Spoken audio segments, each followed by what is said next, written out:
Okay, we can start. എല്ലാവരെയും ഞാൻ life transformation പ്രോഗ്രാമിലേക്ക് സ്വാഗതം ചെയ്യുന്നു. പിന്നെന്താ, എല്ലാവർക്കും സുഖല്ലേ? സന്തോഷത്തോടു കൂടിയല്ലേ എല്ലാവരുടെ ജീവിതങ്ങളും കഴിഞ്ഞു പോകുന്നത്? ഇന്ന് ഞാൻ ഒരു വെറൈറ്റി ടോപ്പിക്കാണ് നിങ്ങളോട് പറയുന്നത്. നമ്മളെ ലൈഫിൽ നമ്മൾ രണ്ട് രൂപത്തിലുള്ള മരണങ്ങൾ കാണുന്നുണ്ട്. ഒന്ന്, പ്രകൃതി ദുരന്തത്തിന്റെ ഭാഗമായിട്ടുള്ള മരണം, ഇപ്പം വയനാട്ടിലൊക്കെ സംഭവിച്ചുകൊണ്ടിരിക്കുന്ന മാതിരിയുള്ള മരണങ്ങൾ. അതുപോലെ നമ്മൾ വാർദ്ധക്യം എത്തിയിട്ടുള്ള അതിനുശേഷമുള്ള മരണം. വാർദ്ധക്യം എത്താതെ 20 താഴെ, 20 വയസ്സിന് താഴെ, 20ന്റെ മുകളിൽ 30, 40, 50 വയസ്സുകൾക്കിടയിലായും കൊണ്ടുള്ള മരണങ്ങളും നമ്മൾ കാണുന്നുണ്ട്. ഇത്തരം മരണങ്ങളൊക്കെ അധികവും രോഗങ്ങൾ കാരണങ്ങൾ കൊണ്ടാണ് മരണം സംഭവിക്കുന്നത്. സാധാരണ നമ്മളെ നാട്ടിൽ എന്തെങ്കിലും അസുഖങ്ങൾ കാരണം ഒരാൾ മരണപ്പെട്ടുവെങ്കിൽ പിന്നെ നമ്മൾ അവരെ കൊണ്ടുപോയി ഓരോ മതത്തിന്റെ ആചാരപ്രകാരം, മുസ്ലിംസ് ആണെങ്കിൽ മണ്ണിൽ മറവുകയും, മറ്റു മതവിശ്വാസികളാണെങ്കിൽ അവരുടെ ആചാരപ്രകാരമുള്ള ചടങ്ങുകൾ ചെയ്യും എന്നല്ലാതെ എന്തുകൊണ്ട് ആ വ്യക്തിക്ക് രോഗങ്ങൾ ഉണ്ടായി, എന്തുകൊണ്ട് ആ വ്യക്തി ഇത്ര ചെറുപ്പത്തിൽ മരണത്തിലേക്ക് കാലെടുത്ത് വെക്കേണ്ടി വന്നു, മരണത്തിന് കീഴടങ്ങേണ്ടി വന്നു എന്നൊന്നും നമ്മൾ ചിന്തിക്കാറില്ല. എന്നാൽ എൻ്റെ ജീവിതത്തിൽ ഈ രൂപത്തിൽ രണ്ട് മരണം, എനിക്ക് വേണ്ടപ്പെട്ട രണ്ട് വ്യക്തികൾ മരിച്ചതിന് ശേഷമാണ് ഞാൻ ഈ വിഷയം പഠിക്കാൻ തിരിഞ്ഞത്. ഒരു വ്യക്തി ക്യാൻസർ കാരണമായിട്ടും ഒരു വ്യക്തി മറ്റ് അസുഖം കാരണമായിട്ടുമാണ് മരണപ്പെട്ടത്. പക്ഷെ ഇവരുടെ ജീവിതം ബേസ് ചെയ്തുകൊണ്ട് ഇവർക്ക് ഭയങ്കരമായിട്ടുള്ള പ്രശ്നങ്ങളിലൂടെ അവരുടെ ലൈഫ് പോയത് കാരണം ആണ്, അതിന്റെ ഭാഗമായിട്ട് ടെൻഷൻ ആണ് ഇതിന്റെ പിന്നിൽ പ്രവർത്തിച്ചത് എന്ന് മനസ്സിലാക്കി. ഇത് സമൂഹത്തോട് പറയുക എന്നുള്ളത് എൻ്റെ ഒരു ബാധ്യതയായി ഞാൻ മനസ്സിലാക്കിയിട്ടാണ് ഞാൻ ഈ വിഷയം ഇന്ന് എടുക്കുന്നത്. നമ്മൾ സ്വാഭാവികമായിട്ടും പല പല അസുഖങ്ങൾ എല്ലാവർക്കും ഉണ്ടാവും. എന്തെങ്കിലുമൊക്കെ അസുഖങ്ങളില്ലാത്തവരായിട്ട് ആരും ഉണ്ടാവില്ല. എല്ലാ അസുഖത്തിനും നമ്മൾ മരുന്ന് കഴിച്ചാണ് പഠിച്ചത്. ആശുപത്രി പോവും, മരുന്ന് ഡോക്ടേഴ്സ് എഴുതി തരുന്ന മരുന്ന് കുടിക്കും, മരുന്ന് കൊണ്ടുവരും, അത് വാങ്ങും, കുടിക്കും, എന്നിട്ട് അങ്ങനെ നമ്മളെ ലൈഫ് മുന്നോട്ട് പോകുന്ന ഒരവസ്ഥയാണ് ഇപ്പോൾ നമ്മളെ നാട്ടിലുള്ളത്. എന്നാൽ എന്തുകൊണ്ട് എനിക്ക് ഈ രോഗം ഉണ്ടായി, എന്തുകൊണ്ട് ഇങ്ങനത്തെ രോഗം ഉണ്ടാവുന്നു എന്നൊന്നും നമ്മളാരും ചിന്തിക്കാറില്ല. ഇനി നമുക്ക് അസുഖം വന്നിട്ടുണ്ടെങ്കിൽ നമ്മൾ ഓരോരുത്തരും ഓരോ ഡിപ്പാർട്ട്മെന്റിലേക്കാണ് പോവല്. ഇപ്പോൾ സ്കിന്നുമായിട്ട് ബന്ധപ്പെട്ടതാണ് ഡെർമറ്റോളജി വിഭാഗം, അതുപോലെ ചെവി, കണ്ണ്, മൂക്ക്, ENT, ഇങ്ങനെ ഓരോ സ്പെഷ്യലൈസ്ഡ് ഡിപ്പാർട്ട്മെന്റിലേക്ക് പോയി അതിനനുസരിച്ചുള്ള മരുന്നുകൾ നമ്മൾ വാങ്ങിക്കുടിക്കും. എന്നാൽ ഇപ്പം ഈ ആധുനിക കാലഘട്ടത്തിൽ ഇപ്പൊ അടുത്ത കാലങ്ങളിലായിട്ട് സ്ഥിതിഗതികൾ മാറി വരുന്നതാണ് നമ്മൾ കാണുന്നത്. ഇപ്പം ചെന്നാല് ഗ്യാസ്ട്രോ സൈക്യാട്രിസ്റ്റിനെ കാണാം. ഇങ്ങനെ ഓരോ ഇതിലും സൈക്യാട്രിസ്റ്റ് അതുമായിട്ട് ബന്ധപ്പെട്ടുകൊണ്ട് മനസ്സിന്റെ തലങ്ങളും കൂടി കണക്ട് ചെയ്തുകൊണ്ടുള്ള ഒരു ഡിപ്പാർട്ട്മെന്റ് ഇപ്പോൾ ഉണ്ടായി വരുന്നതായിട്ട് മനസ്സിലാവുന്നു. അപ്പൊ ഇത്തരം സംഗതികളിൽ നിന്ന് നമ്മൾ മനസ്സിലാക്കേണ്ടത് നമ്മുടെ മനസ്സും ശരീരവും പരസ്പരം ബന്ധിതമാണ്. നമ്മുടെ രോഗങ്ങൾക്ക് മനസ്സുമായിട്ട് ബന്ധമുണ്ട്, നമ്മുടെ പ്രശ്നങ്ങളുമായിട്ട് ബന്ധമുണ്ട് എന്നുള്ള ഒരു തിരിച്ചറിവിലേക്ക് നമ്മുടെ ഈ കാലഘട്ടം പോയിക്കൊണ്ടിരിക്കുന്നുണ്ട്, ആധുനിക കാലഘട്ടം. എനിക്ക് എൻ്റെ ലൈഫിൽ നിന്നും ഞാൻ മനസ്സിലാക്കിയ സംഗതിയും ഇപ്പോൾ ആധുനിക കാലഘട്ടത്തിൽ ഇത്തരം സംഗതികൾ വല്ലാതെ ചർച്ച ചെയ്യപ്പെടുന്നത് കൊണ്ടും ഇത് നമ്മുടെ ജീവിച്ചിരിക്കുന്ന ആളുകളിലേക്ക് പകർന്നു കൊടുക്കണം എന്ന് ഞാൻ ഇതിൽ നിന്ന് മനസ്സിലാക്കിയതിന്റെ അടിസ്ഥാനത്തിലാണ് ഞാൻ നിങ്ങളുമായിട്ട് പറയുന്നത്. ഇപ്പൊ നമ്മൾ ലിവറിന് എന്തെങ്കിലും പ്രശ്നം ഉണ്ടായാൽ ഓട്ടോമാറ്റിക് ആയിട്ട് അത് കിഡ്നിനെ ബാധിക്കും. അതേപോലെ നമ്മൾ ടെൻഷൻ അടിച്ചാൽ നമ്മുടെ മൊത്തം ശരീരത്തെയും ബാധിക്കും. നമ്മുടെ ബ്ലഡിൽ ഉണ്ടാകുന്ന പ്രശ്നങ്ങൾ ശരീരത്തെ മൊത്തം ബാധിക്കുന്നുണ്ട്. നമ്മുടെ ശരീരത്തിന്റെ ശരീരത്തിന്റെ ആന്തരാവയവങ്ങളൊക്കെ ഒരുമയോട് കൂടിയാണ് വർക്ക് ചെയ്യുന്നത്. ഓരോ അവയവങ്ങളും പരസ്പരം ഒത്തൊരുമയോട് കൂടി. നമ്മൾക്ക് എന്തെങ്കിലും വിഷയത്തിൽ ടെൻഷൻ ഉണ്ടാവുമ്പോൾ ആ ഒരുമയോടെ പ്രവർത്തിക്കാൻ സാധിക്കുകയില്ല. നമ്മൾ ഷുഗറിനുള്ള മരുന്ന് കഴിക്കുമ്പോൾ അത് ലിവറിനെയും അത് കിഡ്നിയെയും ബാധിക്കുന്നു. അതുപോലെ ഗ്യാസിനുള്ള മരുന്നുകളും കിഡ്നിയെ ബാധിക്കുന്നുണ്ട്. അത് മറ്റു ശരീരാവയവങ്ങളെയും ബാധിക്കുന്നു. നമ്മൾ മസിൽ ഉണ്ടാവണം എന്ന് കരുതിയിട്ട് ജിമ്മിനൊക്കെ പോകുന്ന ആളുകൾ പ്രോട്ടീൻ കൂടുതലായിട്ട് ഉപയോഗിക്കുമ്പോൾ, ആവശ്യത്തിന് ആണെങ്കിൽ കുഴപ്പമുണ്ടാവില്ല, കൂടുതലായിട്ട് ഇങ്ങനെ മസിൽ ഉണ്ടാവട്ടെ എന്ന് കരുതി ഉപയോഗിക്കുമ്പോൾ അത് കിഡ്നിനെ ബാധിക്കുന്നുണ്ട്. അപ്പോൾ നമ്മുടെ ശരീരത്തെ മൊത്തം ഒരു സിസ്റ്റമായിട്ട് പരിഗണിക്കണം.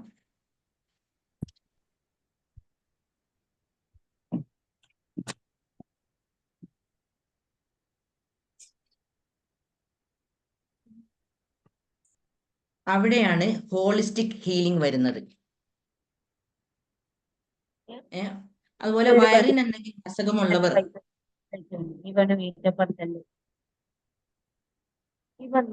എന്തെങ്കിലും അസുഖമുള്ളവർ ശ്രദ്ധിക്കേണ്ടത് നമ്മുടെ തലച്ചോറ് കഴിഞ്ഞാൽ ഏറ്റവും കൂടുതൽ ന്യൂറോൺസ് ഉള്ളത് നമ്മുടെ വയറിലാണ്. ഞാൻ മ്യൂട്ട് ആക്കട്ടെ.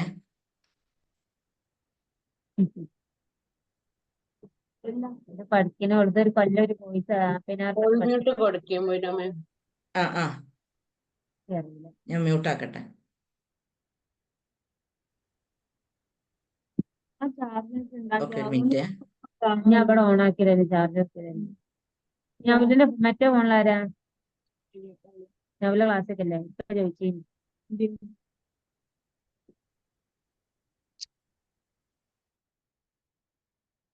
ഓക്കെ,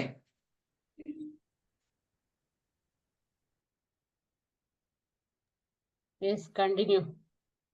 നമ്മുടെ തലച്ചോറിന് എന്തെങ്കിലും പ്രശ്നം, തലച്ചോറിൽ ന്യൂറോൺസ് കഴിഞ്ഞാൽ പിന്നെ ഏറ്റവും കൂടുതൽ ന്യൂറോൺസുകൾ ഉള്ളത് വയറിലാണ്. അതുകൊണ്ടാണ് നമുക്ക് എന്തെങ്കിലും വിഷയത്തിൽ പേടി ഉണ്ടാവുമ്പോൾ നമ്മുടെ വയറ്റിൽ നിന്നും ഒരു കാഴ്ച ഉണ്ടാകുന്നത്. എത്രയോ ആളുകൾ പറഞ്ഞത് കേൾക്കാറുണ്ട്, വയറ് കാഴ്ച. അതുപോലെ എന്തെങ്കിലും ഇന്റർവ്യൂയോ മറ്റു കാര്യങ്ങളോ ഒക്കെ നമ്മൾ പോവേണ്ട ആവശ്യം വരുമ്പോൾ നമുക്കൊരു ബാത്റൂമിൽ പോകാൻ മുട്ടുക, ഇങ്ങനത്തെയൊക്കെ ഒരു അസ്വസ്ഥതകൾ തോന്നുന്നത് നമ്മുടെ ഫീലിങ്സും നമ്മളെ ബോഡിയും തമ്മിലുള്ള ആ കണക്ഷനെയാണ് നമുക്ക് മനസ്സിലാക്കാൻ കഴിയുന്നത്. പൊതുവെ നമുക്ക് 2 രൂപത്തിൽ രോഗങ്ങൾ വരും. അപ്പൊ ഇത്തരം സംഭവങ്ങൾ മുഴുവനും നമ്മളെ കാണിക്കുന്നത് നമ്മുടെ മനസ്സും, അതായത് നമ്മുടെ ചിന്തകളും, നമ്മുടെ ഉള്ളിൽ ഇത്രയും വയസ്സിന്റെ അടുക്ക് രൂപപ്പെട്ട പല സംഗതികളും പല പ്രശ്നങ്ങളുമാണ് നമ്മളെ ഈ രോഗങ്ങളിലേക്ക് നയിക്കുന്നതെന്നാണ്. അതുകൊണ്ടാണ് ഇപ്പോഴത്തെ സൈക്കോ ആയിട്ട് ബന്ധപ്പെടുത്തിക്കൊണ്ടുള്ള ഒരു ട്രീറ്റ്മെന്റിലേക്ക് കാര്യങ്ങൾ നീങ്ങുന്നത്. അപ്പോൾ 2 രൂപത്തിലാണ് നമുക്ക് രോഗങ്ങൾ വരുന്നത്. ഒന്ന് ചൈൽഡ്ഹുഡ് ട്രോമ, അതായത് കുട്ടിക്കാലം മുതൽക്ക് ചെറുപ്പകാലങ്ങളിൽ നമ്മൾ ആരെങ്കിലും എന്തെങ്കിലും വിഷമിപ്പിക്കുകയോ അല്ലെങ്കിൽ അബ്യൂസ് ചെയ്യപ്പെടുകയോ അല്ലെങ്കിൽ മോശമായിട്ട് നെഗറ്റീവിലൂടെ തന്നെ ഷൗട്ട് ചെയ്തുകൊണ്ട് പെരുമാറുകയോ, ഇങ്ങനത്തെയൊക്കെ പെരുമാറ്റങ്ങൾ വരുമ്പം നമ്മുടെ ഉള്ളിലുള്ള ആ എനർജി അസ്വസ്ഥമായിക്കൊണ്ട് ഒരു നെഗറ്റീവ് ആയിക്കൊണ്ട് സെൽഫ് ഇമേജ് ഇല്ലാതെയാണ് വളർന്നു വരിക ആ ഉള്ളിലുള്ള ആ എനർജി. അപ്പോൾ അതിനനുസരിച്ച് ഉള്ള നെഗറ്റീവ് ചിന്തകളുടെ ഭാഗമായിട്ട് നമുക്ക് ഒരുപാട് പ്രശ്നങ്ങൾ വരും. അതുപോലെ പാരന്റിങ്ങും വലിയൊരു വിഷയമാണ്. നമ്മളൊക്കെ കുട്ടികളായിരിക്കുമ്പം അതോറിറ്റേറിയൻ പാരന്റിങ്ങിലൂടെ വളർന്നു പോകുന്ന കുട്ടികളാണെങ്കിൽ, അല്ലെങ്കിൽ അതോറിറ്റേറിയൻ ടീച്ചേഴ്സ് ഉള്ള, അതായത് ഇങ്ങനെയുള്ള ഡിപ്പാർട്ട്മെന്റ് എന്ന് പറഞ്ഞാൽ ഭയങ്കര സ്ട്രിക്റ്റ് ആയിരിക്കും. വരച്ച വരയിൽ നമ്മളെ നിർത്തും, ഒന്നിനും സമ്മതം ഉണ്ടാവില്ല. അവരെന്താണോ, രക്ഷിതാവ് എന്താണോ, അല്ലെ ഈ രൂപത്തിലുള്ള അധ്യാപകർ എന്താണോ പറയുന്നത് അത് മാത്രമായിരിക്കും നമ്മൾ ചെയ്യേ പറ്റുള്ളൂ.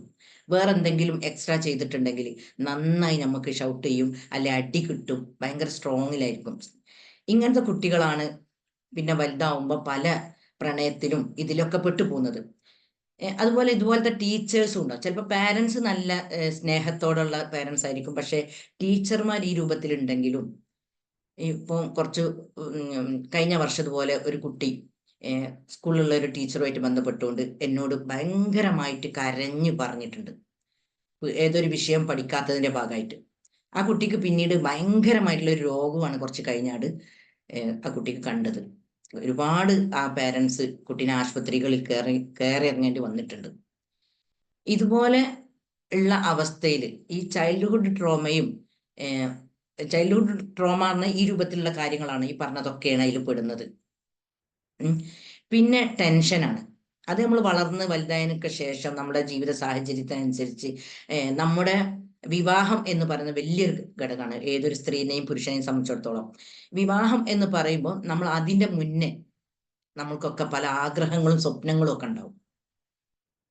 പക്ഷേ നമുക്ക് ദൈവം വിധിച്ചിട്ടുണ്ടാവല് നമ്മുടെ ആഗ്രഹത്തിനും സ്വപ്നത്തിനും തികച്ചും വിപരീത രൂപത്തിലുള്ള ഒരാളെ ആയിരിക്കും. ഒരു പുരുഷനാണെങ്കിൽ അങ്ങനത്തെ ഒരു സ്ത്രീയെ കിട്ടും, ഒരു സ്ത്രീക്കാണെങ്കിൽ അങ്ങനത്തെ ഒരു പുരുഷനെ ആയിരിക്കും കിട്ടല്. അവിടെ തുടങ്ങും നമ്മളെ ടെൻഷന്.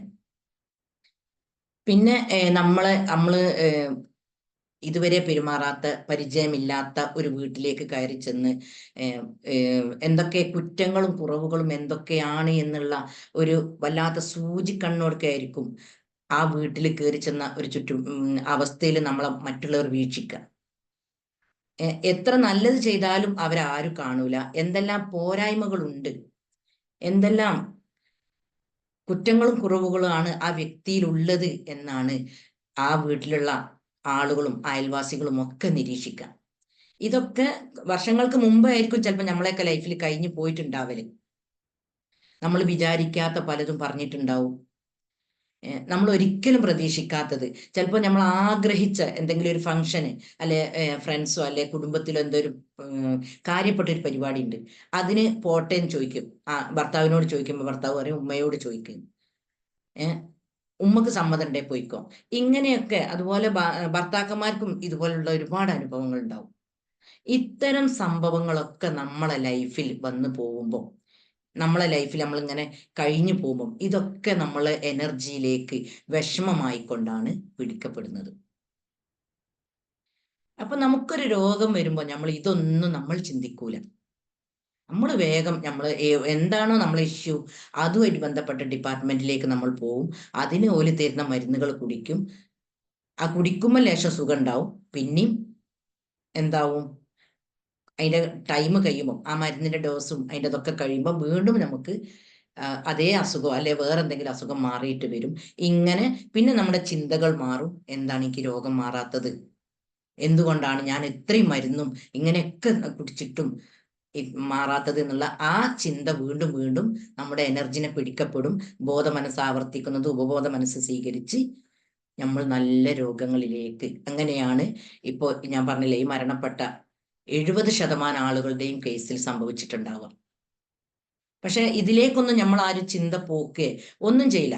ഓല് മരിച്ച് ഇനിയിപ്പോ എന്തിനാ. പക്ഷെ ഞാനിപ്പോ ഇതൊക്കെ നിങ്ങളോട് പറയാനുള്ള കാരണം എൻ്റെ ലൈഫിൽ 2 അനുഭവം ബേസ് ചെയ്തുകൊണ്ടാണ്. ഇതുപോലെ തന്നെയാണ് എൻ്റെ ഈ സമൂഹത്തിൽ മരണപ്പെട്ട അധിക വ്യക്തികളുടെയും ലൈഫ് സ്റ്റഡി പഠിച്ചപ്പോൾ മനസ്സിലായ ഒരു സത്യം കൂടിയാണ് ഞങ്ങളോട് പറയുന്നത്. അപ്പൊ ഇങ്ങനത്തെ ട്രോമകളും ടെൻഷനും ഒക്കെ നമ്മളെ ഉള്ളിൽ ഉണ്ടാവുമ്പോൾ നമുക്ക് പല അസ്വസ്ഥതകളും നമ്മളെ ബോഡിയിൽ വരും.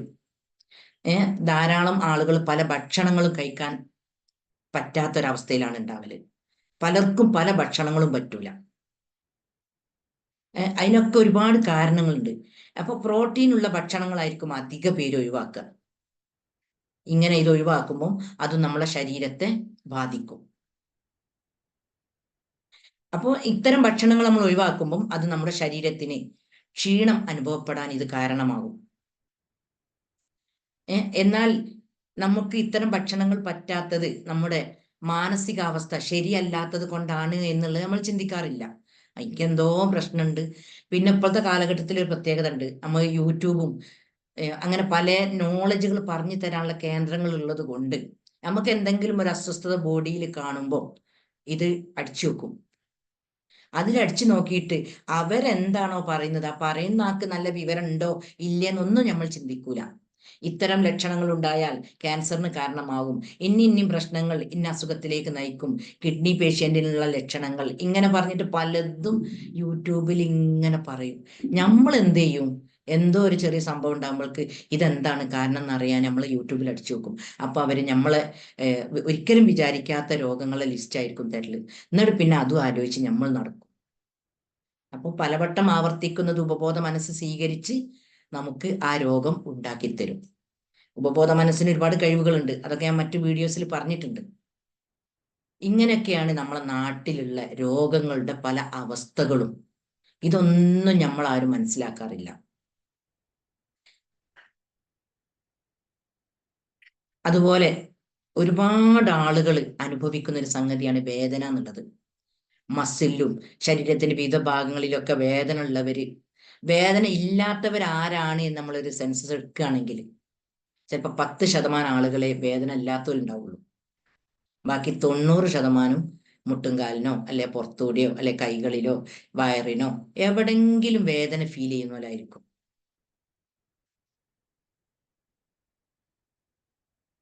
അപ്പോൾ ഇതിന്റെ കാരണം ആങ്സൈറ്റിയോ അല്ലെ ഡിപ്രഷനോ, ഇതിന്റെയൊക്കെ മെയിൻ കാരണം വരുന്നത് ചിലപ്പം ചെറുപ്പകാലങ്ങളിൽ എവിടെയോ പേടിച്ചതോ അല്ലെങ്കിൽ എന്തെങ്കിലും സംഗതി തൊട്ടുള്ള ബേജാറോ ഡിപ്രഷനോ ഒക്കെ കാരണമാണ് ശരിക്കും ഈ വേദനകൾ ഉണ്ടാകുന്നതെന്ന്.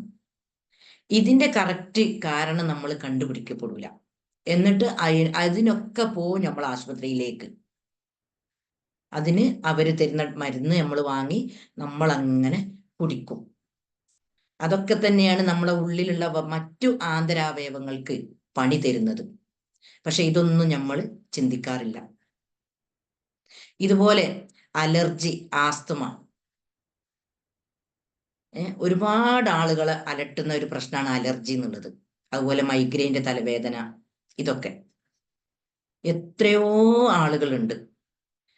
പക്ഷെ പല മരുന്നുകളും പരീക്ഷിച്ച് പല ഡോക്ടേഴ്സിന്റെ അടുത്തും പോയി പല ഡിപ്പാർട്ട്മെന്റിലും കാണിക്കുകയൊക്കെ ചെയ്തിട്ടുണ്ടെങ്കിൽ കൂടിയിട്ട് ഇത് നമ്മളെ ലൈഫ് ബേസ് ചെയ്തുകൊണ്ട് എന്തെങ്കിലും ഇഷ്യൂസിലൂടെ ഞാൻ പോകുന്നതാണോ എന്ന് നമ്മൾ ആരും ചിന്തിക്കാറില്ല. ഈ അലർജിയൊക്കെ പലർക്കും പല രൂപത്തിലാണ് ഉണ്ടാവല്. ചിലർക്ക് പൊടി കാരണമാണ് അലർജി എങ്കിൽ മറ്റുള്ളവർക്ക് മറ്റു കാരണങ്ങളായിരിക്കും. ഇങ്ങനെ അലർജി പ്രശ്നങ്ങളൊക്കെ നമുക്ക് വരാനുള്ള കാരണം നമ്മുടെ ശരീരത്തിനൊരു ഇമ്മ്യൂൺ സിസ്റ്റം ഉണ്ട്. അതായത് രോഗപ്രതിരോധ ശേഷി നമുക്ക് ജന്മന സൃഷ്ടാവ് തന്നിട്ടാണ് ഈ ഭൂമിയിലേക്ക് വിട്ടത്. നമ്മുടെ ശരീരത്തിലേക്ക് രോഗാണുക്കളായ ഒരു വൈറസോ ബാക്ടീരിയയോ പ്രവേശിച്ചിട്ടുണ്ടെങ്കിൽ അതിനെ നശിപ്പിക്കാൻ ആന്റി വൈറസ് ഒരുപാട് ഉൽപ്പാദിപ്പിക്കപ്പെടുന്നുണ്ട് നമ്മളെ ബോഡിയിൽ. എന്നാൽ ഇത്തരം സത്യങ്ങളൊന്നും നമ്മളാരും അറിയൂല, മനസ്സിലാക്കൂല, ഉൾക്കൊള്ളൂല. എല്ലാത്തിനും ഒരു വേദന തോന്നുമ്പോൾക്ക് ഒരു ക്ഷമിക്കേ ഇത് ഇപ്പൊ ശരിയാവും, ഞാൻ എൻ്റെ തോന്നലാണ് എന്നുള്ള തോട്ട് പോലും കൊടുക്കാതെ വേഗം പോയി പെയിൻ കില്ലർ വാങ്ങി കഴിക്കുന്ന ആളുകളാണ് ഒരുപാട് നമ്മളെ സമൂഹത്തിലുള്ളത്. ഇത്തരം സംഗതികളൊക്കെയാണ് നമ്മളെ മാരക രോഗങ്ങളിലേക്ക് നയിക്കണമെന്നുള്ളത് നമ്മളാരും മനസ്സിലാക്കണില്ല. അപ്പൊ ഈ ആന്റിബോഡിക്ക് പ്രവർത്തിക്കാൻ കഴിയൂല നമ്മൾ ഈ രൂപത്തിൽ മരുന്നും കാര്യങ്ങളൊക്കെ കഴിക്കുമ്പോൾ. അപ്പൊ നമുക്ക് ഈ അലർജി പ്രശ്നം ഉണ്ടെങ്കിൽ ചിലപ്പോൾ നമ്മളെ ഇമ്മ്യൂൺ സിസ്റ്റത്തിൽ ഒരു ഒരു ഇതുണ്ടാവും, സ്വീകരിച്ചിട്ടാണ് നമുക്ക് അത് അലർജി ആയിട്ട്, അതായത് നമ്മുടെ ശരീരം ഓവറായിട്ട് ഈ പൊടിനോട് പ്രതികരിക്കുന്നത് കൊണ്ടാണ് നമുക്ക് അലർജി ഉണ്ടാവുന്നത്. അതിന് കാരണം നമ്മുടെ ഇമ്മ്യൂൺ സിസ്റ്റത്തിൽ ചില തെറ്റായ ഇൻഫോർമേഷൻ ചെന്നിട്ടുണ്ട്. കാരണം നമ്മളെ ചെറുപ്പം മുതൽക്കേ നമ്മളെ മുതിർന്ന ആളുകൾ പറയുന്ന പല സംഗതികളുണ്ട്. ഇപ്പൊ മഴ പെയ്യാണെങ്കിൽ നമ്മൾ മക്കളോട് പറയും മഴ കൊള്ളല്ലേ, പനിക്കും. അങ്ങനെ ഓരോ സംഗതികൾക്കും പരിപ്പ് കൂട്ടാൻ പറ്റൂല, അത് ഗ്യാസ് ട്രബിൾ ആണ്, പിന്നെ പൊടി അലർജിയാണ്. ഇങ്ങനെ നമ്മൾ അറിയാതെ ഇപ്പൊ എന്തിനെങ്കിലും നമ്മൾ വീടൊക്കെ വൃത്തിയാക്കുന്ന സമയത്ത് പൊടി തട്ടുന്ന ഒരു ഇതുണ്ടെങ്കിൽ ആരെങ്കിലും പറഞ്ഞിട്ടുണ്ടാവും നമ്മൾ ചെറുപ്പകാലങ്ങളിൽ. ഇത്തരം സംഭവങ്ങളൊക്കെ നമ്മുടെ ആ ഉള്ളില് ആ സിസ്റ്റം പിടിച്ചു കിടക്കുന്നുണ്ട്. അപ്പോൾ ഇതൊക്കെയാണ് നമ്മളെ ഉള്ളിൽ വർക്ക് ചെയ്യുന്നത്. അതിന്റെ ഫലമായിട്ടാണ് നമുക്ക് പല അലർജി രോഗങ്ങളും പല രോഗങ്ങളും ഉണ്ടാവുന്നത്. അപ്പൊ ആ ഇമ്മ്യൂൺ സിസ്റ്റത്തിനെയാണ് ഇതൊക്കെ ബാധിക്കുന്ന, ഈ വിശ്വാസങ്ങൾ, ഈ ചിന്തകൾ. അങ്ങനെ ഒരുപാട് വിശ്വാസങ്ങളുണ്ട് നമ്മുടെ സമൂഹത്തിൽ, പല സംഗതികളിലുണ്ട്. അത് അതൊക്കെ ഇങ്ങനെ സ്വീകരിച്ചു വരുമ്പോൾ നമ്മുടെ മൈൻഡ് ആ അതിന്റെ അർത്ഥത്തിൽ സെറ്റായി പോകും. ഇപ്പൊ എൻ്റെ ലൈഫിലുള്ള ഒരു അനുഭവം ഞാൻ പറഞ്ഞുതരാം. എനിക്ക് യാത്ര ചെയ്തുകൊണ്ട് ടൂ വീലർമൽ യാത്ര ചെയ്യുമ്പോൾ മഴ കൊണ്ടാല് അന്ന് കുറെ കാലത്തിന് ശേഷം എന്ന് പറയുമ്പോൾ എനിക്ക് എന്നാണോ ഞാൻ അങ്ങനെ യാത്ര ചെയ്തത് അന്ന് തീർച്ചയായിട്ടും പനിക്കലുണ്ട്. ജലദോഷം വരും, പിന്നെ പിറ്റേന്ന് പനിച്ചു കിടക്കും. ഈ അടുത്ത് ഞാൻ ഈ മഴക്കാലം തുടങ്ങുന്ന ആ സന്ദർഭങ്ങളിൽ ഞാൻ കുറച്ച് കിലോമീറ്റർ ദൂരം, അതായത് ഇവിടുന്ന് അരീക്കോടും കഴിഞ്ഞ് ഇരുവേറ്റി ഭാഗത്തേക്ക് ഒരു യാത്ര പോയി.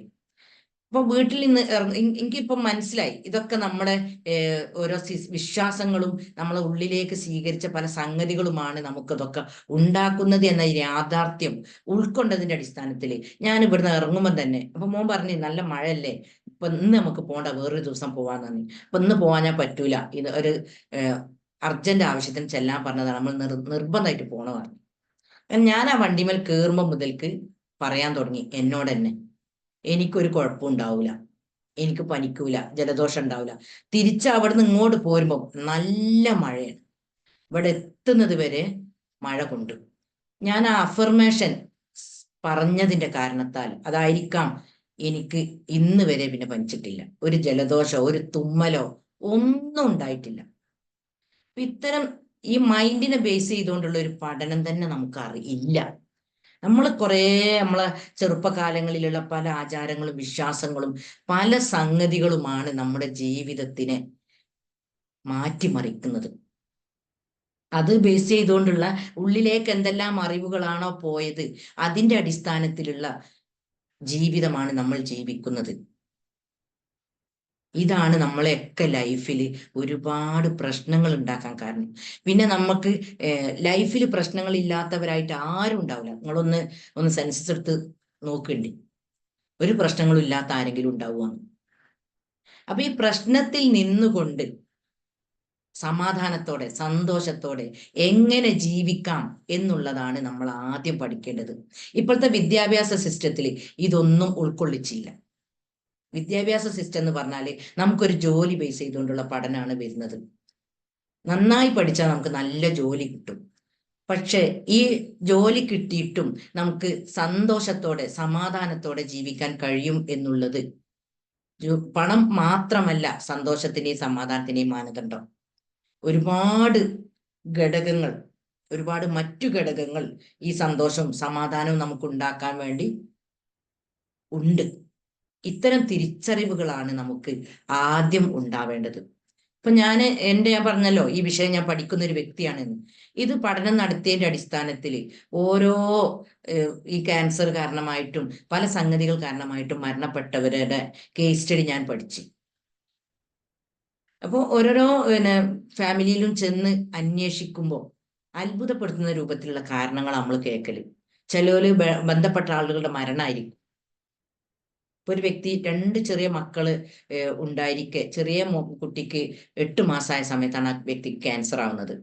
അപ്പൊ ആ വീട്ടിൽ ചെന്ന്, എനിക്ക് പരിചയമൊന്നുമില്ല, ഒരു പരിചയവുമില്ല. അങ്ങനെ ആ വീട്ടിൽ ചെന്ന് ഞാൻ അന്വേഷിച്ചപ്പോൾ പറഞ്ഞ് ഓളെ ഉപ്പ മരിച്ച സമയത്ത് അവള് അമിതമായി വിഷമിച്ചിരുന്നു, ഭയങ്കര ടെൻഷനിലേനു ഓള്. അപ്പൊ ആ ടെൻഷൻ അടിക്കുമ്പോൾ ഈ ടെൻഷൻ എന്റെ ജീവൻ പോകാൻ കാരണമാകും എന്നുള്ളൊരു തിരിച്ചറിവ് ആ കുട്ടിക്ക് ഉണ്ടായിരുന്നെങ്കിൽ മരിച്ചവരേതായാലും പോയി. ഈ ഒരു തിരിച്ചറിവ് പറയുമ്പോ ഒരു മെഡിക്കൽ കോളേജിൽ നേഴ്സട്ടാണ് ആ വ്യക്തി. എന്നിട്ടും ഇത്തരം തിരിച്ചറിവുകളൊന്നും നമ്മുടെ വിദ്യാഭ്യാസ സിസ്റ്റത്തിൽ നമുക്ക് കിട്ടുന്നില്ല. അതിനാൽ നമ്മുടെ ഓരോരുത്തരുടെയും ജീവനാണ് വലുത്, നമ്മുടെ പ്രശ്നങ്ങളല്ല വലുത് എന്ന് നമ്മൾ മനസ്സിലാക്കണം. അത് മനസ്സിലാക്കിയെങ്കിൽ മാത്രമേ നമുക്ക് എന്തുണ്ടാവുള്ളൂ, സന്തോഷമുള്ളൊരു ജീവിതം നയിക്കാൻ സാധിക്കുകയുള്ളൂ. അപ്പൊ ഇത്തരം പ്രശ്നങ്ങളെ നേരിടാനാണ് നമ്മൾ ആദ്യം പഠിക്കേണ്ടത്.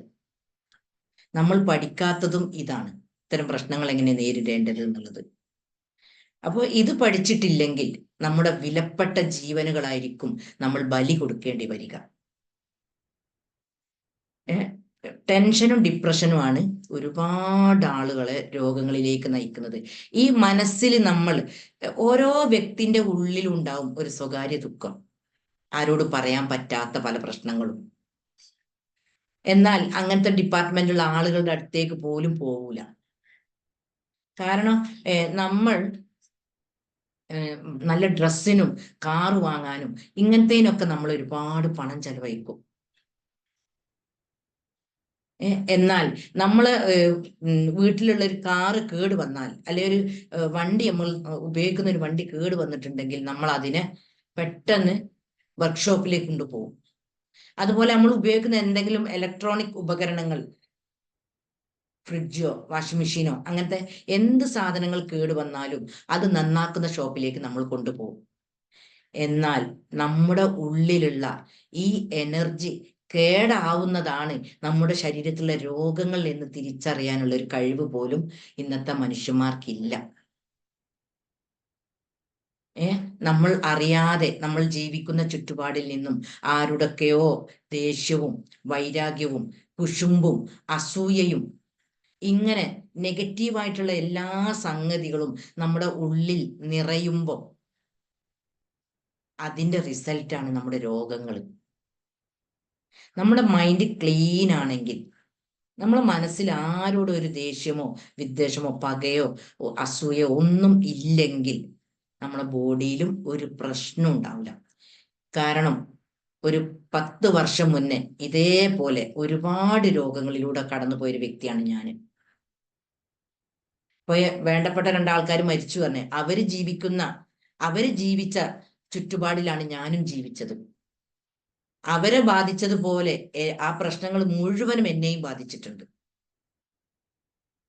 പക്ഷെ ഞാൻ എൻ്റെ ഉള്ളിലുള്ള ആ എനർജിയെ സംരക്ഷിച്ചു.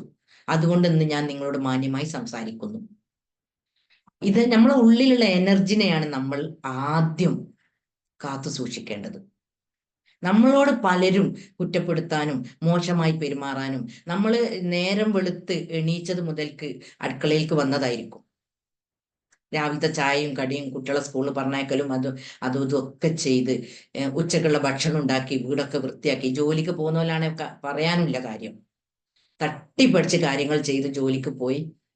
അങ്ങനെ ഈ രാത്രി കിടക്കുന്നതിൻ്റെ ഇടയിൽ എന്തെങ്കിലും ഒരു മിസ്റ്റേക്ക് വന്നിട്ടുണ്ടെങ്കിൽ നമ്മൾ ചെയ്തത് മുഴുവനും വെള്ളത്തിലായിക്കൊണ്ട് ഈ എന്താണ് ഇവിടെ ചെയ്തത്, അല്ലെ എനിക്ക് എന്താണ് ഇവിടെ പണി, ഈ എന്നും ഇങ്ങനെ തന്നെയാണല്ലോ എന്നൊക്കെ പറഞ്ഞ് ഒരുപാട് മോശമായി പറയാനും മോശമായി കുറ്റപ്പെടുത്താനൊക്കെ ഇഷ്ടം പോലെ ആളുകൾ ഉണ്ടാവും. അതൊക്കെ ഇങ്ങനെ ഉള്ളിലേക്ക് കയറ്റി വിഷമമായി ഉള്ളിലേക്ക് സ്വീകരിച്ച്, അല്ലെങ്കിൽ വേറെ എന്തെങ്കിലും പ്രശ്നമായിരിക്കും. ഹസ്ബൻഡും വൈഫും ആണെങ്കിൽ സെക്സ് സംബന്ധമായിട്ടുള്ള ഇഷ്യൂസ് ഒക്കെ ഇഷ്ടം പോലെ ഉണ്ടാവും. അതിലൊക്കെ നമ്മൾ തകർന്ന് അത് മാത്രം ചിന്തകൾ കൊടുത്ത് അതിലൂടെ നമ്മുടെ എനർജി കേടായി അതിന്റെ റിസൾട്ടുകളാണ് നമ്മുടെ രോഗത്തിന് വരുന്ന ഡിസീസുകൾ. അപ്പോൾ നമ്മുടെ എനർജിയെ എങ്ങനെ സംരക്ഷിക്കാം? നമ്മുടെ എനർജിയെ കേടാക്കാൻ ഇനി ഞാൻ സമ്മതിക്കൂല. ഇങ്ങനെ കേടാക്കിയിട്ടുണ്ടെങ്കിൽ ഇപ്പോൾ എനിക്ക് 40 വയസ്സാണെങ്കിൽ 50 വയസ്സാകുമ്പോഴത്തേക്ക് എനിക്ക് ഒരുപാട് രോഗങ്ങൾ വരും. അതിനെ ഞാൻ റിലാക്സ് കൊടുക്കുകയാണ്. എൻ്റെ ഉള്ളിലുള്ള എനർജിയിലുള്ള എല്ലാ കേടുകളും ഞാൻ നീക്കി അതിന് റിലാക്സ് ചെയ്യുകയാണ്, അതിന് സന്തോഷം കൊടുക്കുകയാണ് എൻ്റെ ധർമ്മം എന്ന ഒരു തിരിച്ചറിവാണ് നമ്മളിൽ ആദ്യം ഉണ്ടാവേണ്ടത്. ഇത് ഏത് ഹയർ ലെവൽ ഡിഗ്രികൾ എടുത്താലും ഹൈ ക്വാളിഫിക്കേഷൻ ഉള്ള സർട്ടിഫിക്കറ്റ് നമ്മളെ കയ്യിലുണ്ടെങ്കിലും ഈ തിരിച്ചറിവ് സാധാരണ ഉണ്ടാവാറില്ല. ഭാര്യയും ഭർത്താവും പരസ്പരം മനസ്സിലാക്കാതെയാണ് പെരുമാറുന്നത്. എന്താണ് എൻ്റെ ഭാര്യയ്ക്ക് ഇഷ്ടം എന്ന് ഭർത്താവും ചിന്തിക്കാറില്ല, എന്താണ് എൻ്റെ ഭർത്താവിന് ഇഷ്ടം എന്ന് ഭാര്യയും ചിന്തിക്കാറില്ല. അങ്ങനെ ഈ പെരുമാറുന്ന സമയത്ത് ഉണ്ടാകുന്ന പല ഇഷ്ടക്കേടുകളും മനസ്സിൽ വെച്ചിട്ടാണ് പിന്നുള്ള പെരുമാറ്റങ്ങൾ മൊത്തം. പിന്നെ എന്തെങ്കിലും ഒരു ഇഷ്ടമില്ലാത്തൊരു സംസാരം ഉണ്ടാവുമ്പോൾ അപ്പോഴത്തേക്ക് അന്നും അതുവരെ സംഭവിച്ച മുഴുവൻ കാര്യങ്ങളും ചേർത്തുകൊണ്ടായിരിക്കും നമ്മൾ അങ്ങോട്ട് പറയല്. ശരിക്കും നമ്മളെ ഭർത്താവിന് നമുക്ക് നല്ല സ്നേഹമായിരിക്കും, അല്ലെ നമ്മളെ ഭാര്യന് നല്ല സ്നേഹമായിരിക്കും, നമ്മളെ മക്കളെ നല്ല സ്നേഹമായിരിക്കും, നമ്മളുമായിട്ട് ബന്ധപ്പെട്ട എല്ലാവരും നമുക്ക് നല്ല ഇഷ്ടം ഉണ്ടാവും. പക്ഷെ നമ്മളെ നാവിൽ നിന്ന് വരുന്നത് എന്തൊക്കെയെന്നുള്ളത് നമ്മൾ സൂക്ഷിക്കാറില്ല. നമ്മൾ ദേഷ്യം വന്ന പ്രത്യേകിച്ചും ഇങ്ങനെയൊക്കെ പറ്റുന്ന മുറിവുകളാണ് നമ്മളെ രോഗങ്ങളിലേക്ക് നയിക്കുന്നത്. ഇപ്പം അധിക വീടുകളിലും ശാന്തിയും സമാധാനവും ഇല്ലാത്ത അവസ്ഥയാണുള്ളത്. കാരണം ഫ്രണ്ട് ഡോർ ലോക്ക് ചെയ്ത് ബാക്ക് ഡോറും ലോക്ക് ചെയ്ത് അതിൻ്റെ ഉള്ളിൽ എന്തൊക്കെ സംഭവിക്കുന്നുള്ളത് ഒരാൾക്കും അറിയില്ല. പുറമെ കണ്ടാല് വലിയ വീടും നല്ല കാറും നല്ല സെറ്റപ്പും ഗാർഡനും ഒക്കെ ഉണ്ടാവും. ഇത്തരം സംഗതികളൊക്കെ പഠിച്ച സമയത്താണ് മനസ്സിലായത് ഇങ്ങനെയുള്ളവരുടെ വീടുകളിലെ ഉള്ളിൽ അധികവും അശാന്തിയും സമാധാനക്കേടുമാണ്. ആ സമാധാനക്കേട് കാരണമാണ് ഇവർ ഇത്രയും ഭംഗിയുള്ള ഒരു അവസ്ഥ ഉണ്ടാക്കുന്നതെന്ന് പല വ്യക്തികളിലും പഠിച്ചപ്പോൾ മനസ്സിലായി. എല്ലാവരും അങ്ങനെയല്ല, എന്നാലും അങ്ങനെയുള്ള ആളുകളുമുണ്ട്. അതിനാൽ ഇതൊക്കെ നമ്മളുള്ള ചെവിയിലൂടെ പഞ്ചേന്ദ്രിയങ്ങളിലൂടെ എന്താണോ കാണുന്നത്, എന്താണോ കേൾക്കുന്നത്, അത് മുഴുവൻ ഉള്ളിലേക്ക് ഇട്ട് കൊടുത്താണ് നമ്മൾ പഠിച്ചത്. അത് ഉള്ളിലേക്ക് ഇടുമ്പം എൻ്റെ ഉള്ളിലുള്ള എനർജിയാണ് കേടാവുന്നത്. അതിന് സമാധാനം സന്തോഷം ഇല്ലെങ്കിൽ എൻ്റെ ശരീരത്തിലേക്ക് രോഗം വരും. ഈ രോഗത്തിന് ഞാൻ ആശുപത്രിയിൽ പോയി മരുന്ന് കുടിക്കുന്ന സമയത്ത് സുഖമുണ്ടാവും, വീണ്ടും അതിന്റെ ടൈം കഴിയുമ്പോൾ രോഗം വരും എന്ന ചിന്ത നമ്മൾ കൊടുക്കുന്നില്ല. അങ്ങനെ ഒരു ചിന്ത നമ്മൾ കൊടുത്തിട്ടുണ്ടെങ്കിൽ നമ്മളെ മൈൻഡിന് റിലാക്സ് ഉണ്ടാക്കാൻ ശ്രമിക്കും. ഒരുപാട് ഇപ്പൊ ആശുപത്രികളിലൊക്കെ ചെന്നാൽ രോഗികളോട് കാലെടുത്ത് വെക്കാൻ കഴിയാത്തൊരവസ്ഥ. എന്താണ് ഞാൻ ഇങ്ങനെ രോഗിയാവുന്നതെന്ന് ചിന്തിക്കാത്തത് കൊണ്ടാണ് നമ്മൾ ഇങ്ങനെ കയറിയിറങ്ങേണ്ടി വരുന്നത്. അപ്പോൾ ഇത്തരം സംഭവങ്ങളിൽ നിന്നൊക്കെ നമ്മൾ രക്ഷപ്പെടണമെങ്കിൽ നമ്മുടെ ഉള്ളിൽ നമ്മൾ പരിവർത്തനം ഉണ്ടാക്കണം, ലൈഫ് ചേഞ്ച് ചെയ്യണം. നമ്മളെ ഉള്ളിൽ ഇതുവരെ കയറിക്കൂടിയിട്ടുള്ള പല അറിവുകളും പല സംഗതികളും നമ്മളെ നല്ല ഒരു അറിവുകളല്ലാത്തത് കൊണ്ടാണ്. ഇതൊന്നും നമ്മളെ ഉള്ളിലുള്ള ആത്മശക്തിയെ ഉയർത്താൻ സാധിക്കുന്നില്ലെങ്കിൽ നമ്മൾ നേടിയതൊക്കെ വെറുതെ എന്നുള്ളത് മനസ്സിലാക്കണം. നമ്മൾ ആദ്യം പഠിക്കേണ്ട പഠനം നമ്മളെ ഉള്ളിലുള്ള ആത്മശക്തിയെ, എനർജിയെ ഒരു കേടുമില്ലാതെ ചെറുപ്പകാലങ്ങളിൽ ഞാൻ എത്രത്തോളം സന്തോഷിച്ചിരുന്നുവോ, എത്രത്തോളം സമാധാനിച്ചിരുന്നുവോ, എത്രത്തോളം സ്വസ്ഥതയിൽ ഞാൻ ജീവിച്ചിരുന്നുവോ, ആ സ്വസ്ഥതയും സമാധാനവും സന്തോഷവും എനിക്ക് ഇപ്പോഴും ഉണ്ടാവണം. അതില്ലെങ്കിൽ ഞാൻ ഉണ്ടാക്കണം എന്ന ഒരു തിരിച്ചറിവാണ് നമ്മളിൽ ആദ്യം ഉണ്ടാവേണ്ടത്. അപ്പൊ നിങ്ങൾ ചോദിക്കും അതെങ്ങനെ ഉണ്ടാക്കുക? അതിനുള്ള മെത്തേഡുകളാണ് നമ്മളൊക്കെ നിങ്ങളോട് ഇങ്ങനെ പറഞ്ഞു തരുന്നത്. ഒന്ന്, പോസിറ്റീവ് ചിന്തകൾ കൊടുത്തുകൊണ്ടുണ്ടാക്കാം. 2, മെഡിറ്റേഷനിലൂടെ ഡെയിലി മെഡിറ്റേഷൻ നടത്തുക. മെഡിറ്റേഷനൊക്കെ ഇമാം ഗസാലിന്റെ ഒക്കെ കാലഘട്ടത്തിൽ ഉണ്ടായിരുന്ന ഒരു സംഗതിയായിരുന്നു. പക്ഷെ എവിടെയോ നമ്മൾ ഈ കാലഘട്ടമായപ്പോഴത്തേക്ക് ഇതൊക്കെ നഷ്ടപ്പെട്ടൊരവസ്ഥയിലാണുള്ളത്. പക്ഷെ ഇപ്പം വീണ്ടും ഉണ്ടായിക്കൊണ്ടിരിക്കുന്നുണ്ട്. ഇതിലൂടെയൊക്കെ ഒരുപാട് ആളുകളുടെ രോഗങ്ങൾ മാറി നല്ല സമാധാനമുള്ള ഒരു അവസ്ഥയിലേക്ക് അനുഭവസ്ഥർ പറയുന്നുണ്ട്. പിന്നെ പല തെറാപ്പികളുണ്ട്. കോഗ്നിറ്റീവ് ബിഹേവിയർ തെറാപ്പി, അങ്ങനെ പല തെറാപ്പികളുണ്ട്. പിന്നെ ഇമോഷൻ ഫ്രീഡം ടെക്നിക്ക്, നമ്മളെ വേദനിപ്പിച്ച പല അനുഭവങ്ങളും പല സംഗതികളും നമ്മളെ മനസ്സിൽ നിന്ന് പുറത്തേക്ക് പോക്കുമ്പോൾ നമ്മളെ മനസ്സിൽ നിന്നൊരു ഭാരം, ഒരു കല്ല് പുറത്തേക്ക് പോയ മാതിരിയാണ്.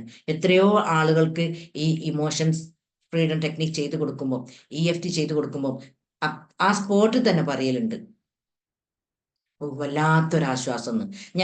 എനിക്ക് എന്നെ അത്ഭുതപ്പെടുത്തിയ ഒരു അനുഭവം കൂടി ഞാൻ നിങ്ങളോട് പറയാം. 1.5 വർഷം കല്യാണം കഴിഞ്ഞ് ഭർത്താവിന്റെ കൂടെ ജീവിച്ച്, ആ കല്യാണത്തിന് തലേന്ന് തന്നെ ആ വ്യക്തിക്ക് ഫോൺ കിട്ടിയിട്ടുണ്ട്. ഞാനും നിന്റെ ഭർത്താവും ലിവിങ് ടുഗദർ ആണ്, അതുകൊണ്ട് നിന്റെ ലൈഫ് നശിപ്പിക്കാന്, നിനക്ക് നല്ലൊരു ജീവിതം ഉണ്ടാവൂല, അതുകൊണ്ട് നിന്റെ ലൈഫ് നഷ്ടപ്പെടണമെങ്കിൽ നീ ഇന്ന് തന്നെ തീരുമാനമെടുത്തോ. ആ മെസ്സേജ് വന്ന സമയത്ത് ആ വീട്ടിൽ കല്യാണത്തിന്റെ എല്ലാ ഒരുക്കങ്ങളുമായിട്ടുണ്ട്. 2500 ആളെ പരിപാടി, ഓഡിറ്റോറിയത്തിൽ നിന്നാണ് ഫംഗ്ഷന്. ആ കുട്ടി ഈ വിവരം രക്ഷിതാക്കളോട് പറയാതെ ബാത്റൂമിൽ പോവും, കരയും, തിരിച്ചു വരും. വീണ്ടും രാത്രിയായ സമയത്ത് ഫോൺ വന്ന് തലേന്ന് വൈകുന്നേരമാണ് മെസ്സേജ് വന്നത്.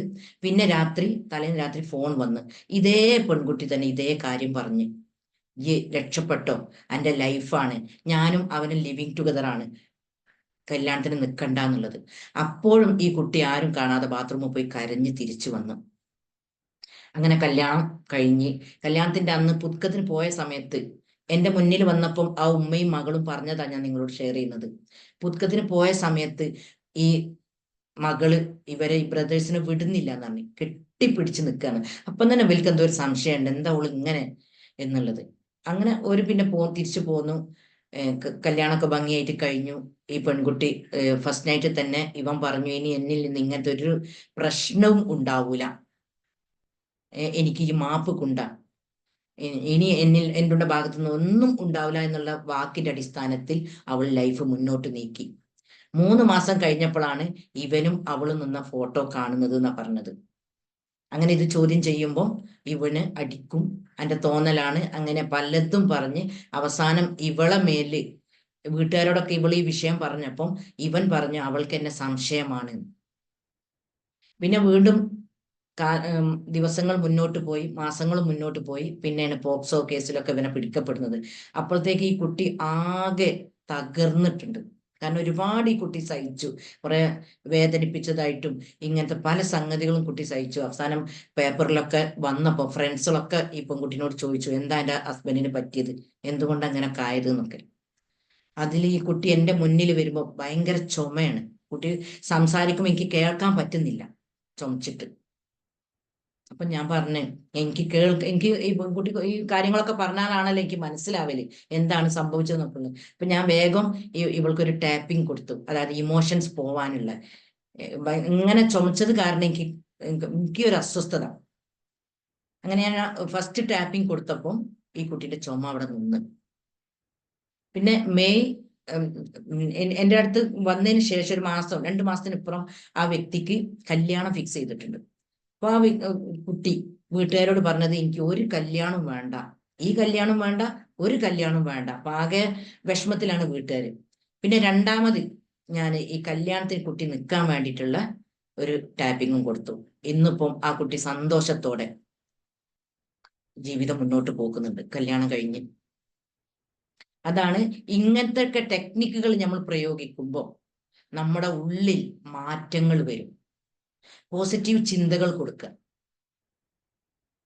ഒരു രാജാവ്, ചിന്തകളുടെ പ്രാധാന്യം മനസ്സിലാക്കാനാണ് ഞാൻ ഈ അനുഭവം ഇതുകൂടി പറയുന്നത്. ഒരു രാജാവ്